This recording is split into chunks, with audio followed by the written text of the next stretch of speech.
the Kennedy administration will begin to back the US dollar with real finite assets such as gold, silver, platinum, and Bitcoin, which is the world's hardest liquid asset, to strengthen the US dollar and guarantee its continued success as the world reserve currency.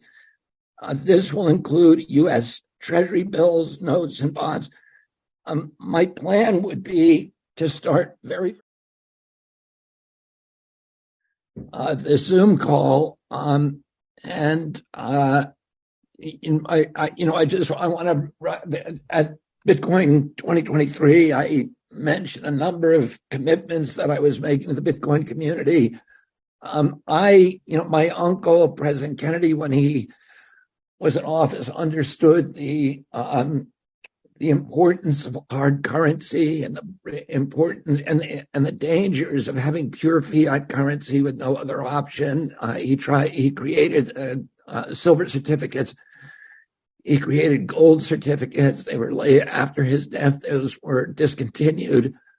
But he understood the relationship between fiat currency and war, fiat currency, and environmental, large-scale, very, very destructive environmental projects, and also these giant aggregations of wealth and the unbalance, the disparities in wealth that are ultimately the ultimate yield of every fiat currency, and then also the threat to America from the inflation, and ultimately the destruction of the dollar as the global currency.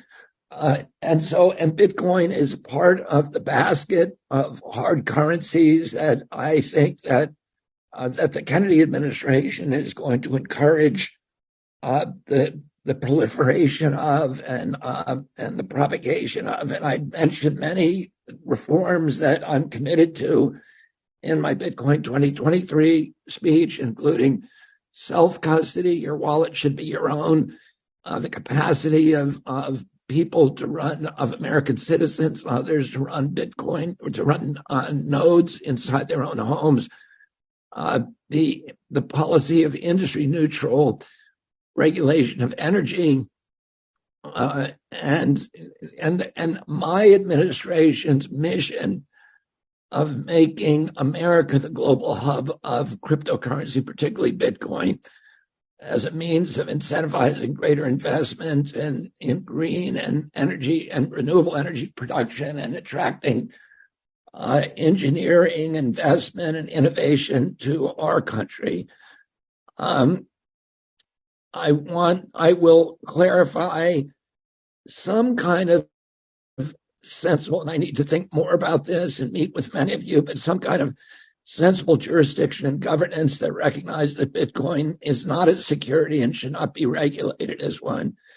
And then also to put an end to the current policies of the Biden administration that are embodied by Choke Point 2.0 to punish banks for dealing in Bitcoin, and also to make strong barriers against the issuance of central bank digital currencies.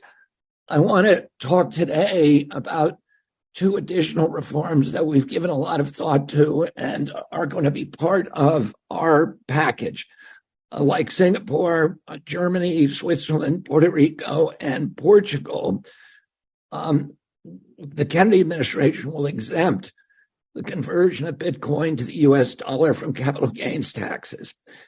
And there are downsides to this policy that we have considered carefully, including, and I want to be explicit about this, that this kind of policy will do something that is inconsistent with many of the other policy objectives of my administration, which will give a windfall to some of the investors or the early investors in Bitcoin, many of you whom have a great deal of money and don't need a windfall. But the benefits of this policy, I think, are so great to our country that dwarf the disadvantages of that outcome. The benefits include facilitating innovation and spurring investment, ensuring citizen privacy, incentivizing ventures to grow their business and tech jobs in the United States rather than in Singapore, Switzerland, Germany, and Portugal. And today, and to make non-taxable, one of the provisos is that, or one of the factors in this decision is that non-taxable events are unreportable. And that means it will be more difficult for governments to weaponize currency against free speech, which, as many of you know, is one of my principal objectives, and other civil liberties, as occurred in Canada during under the Trudeau government during the COVID administration. One of the historical factors that we looked at was what happened when the Clinton administration took the very controversial policy of exempting e-commerce from taxes. And, people said, well, that's going to benefit certain wealthy people and certain classes of individuals. But what really happened is it attracted engineers to the United States. Companies like eBay, like PayPal, like Amazon, which remained in the United States and headquartered in our country. And we attracted engineering talent from all over the world to grow that industry. And Silicon Valley is largely a result of that policy. So that policy stayed in place for 10 years. And as I said, it was very controversial in the beginning, but the outcome of that policy was really important. And this is almost exempting Bitcoin from exchange taxes is almost a perfect analogy for that, and we ought to be doing that in the United States. Secondly, the Kennedy administration will begin to back the U.S. dollar with real finite assets such as gold, silver, platinum, and Bitcoin, which is the world's hardest liquid asset, to strengthen the U.S. dollar and guarantee its continued success as the world reserve currency. This will include U.S. Treasury bills, notes, and bonds. My plan would be to start very, very small.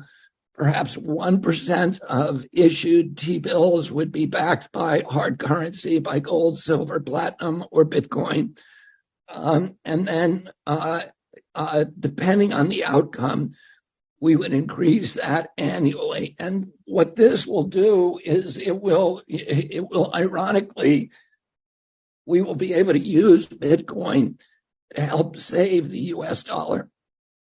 I was in Cleveland 10 days ago in the Lee Harbor district of Cleveland, which is one of the poorest districts in Cleveland. I got absolutely the business in that district. It's almost all African-American. We're almost completely wiped out by the COVID epidemic. There are a few remaining businesses, and they are now being wiped out, not by inflation. Of course, everybody, the poor, are being decimated by inflation in this country and people on fixed incomes.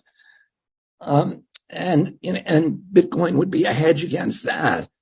But they're being wiped out now by high interest rates, which is the remedy, the government's remedy, the Fed's remedy for inflation. The high interest rates have devalued the value of T-bills, which are, and so many of the local and community banks that serve those communities are now hoarding their liquid assets. They're hoarding their T-bills and they're not making loans. And I met with an African-American woman who had one of the few surviving businesses in that community. It's a sausage business that had been in her family for 80 years. And she's closing it now because she cannot get a small loan, even a small loan, from a local bank. They're simply unavailable because the banks are not putting any liquidity into those communities.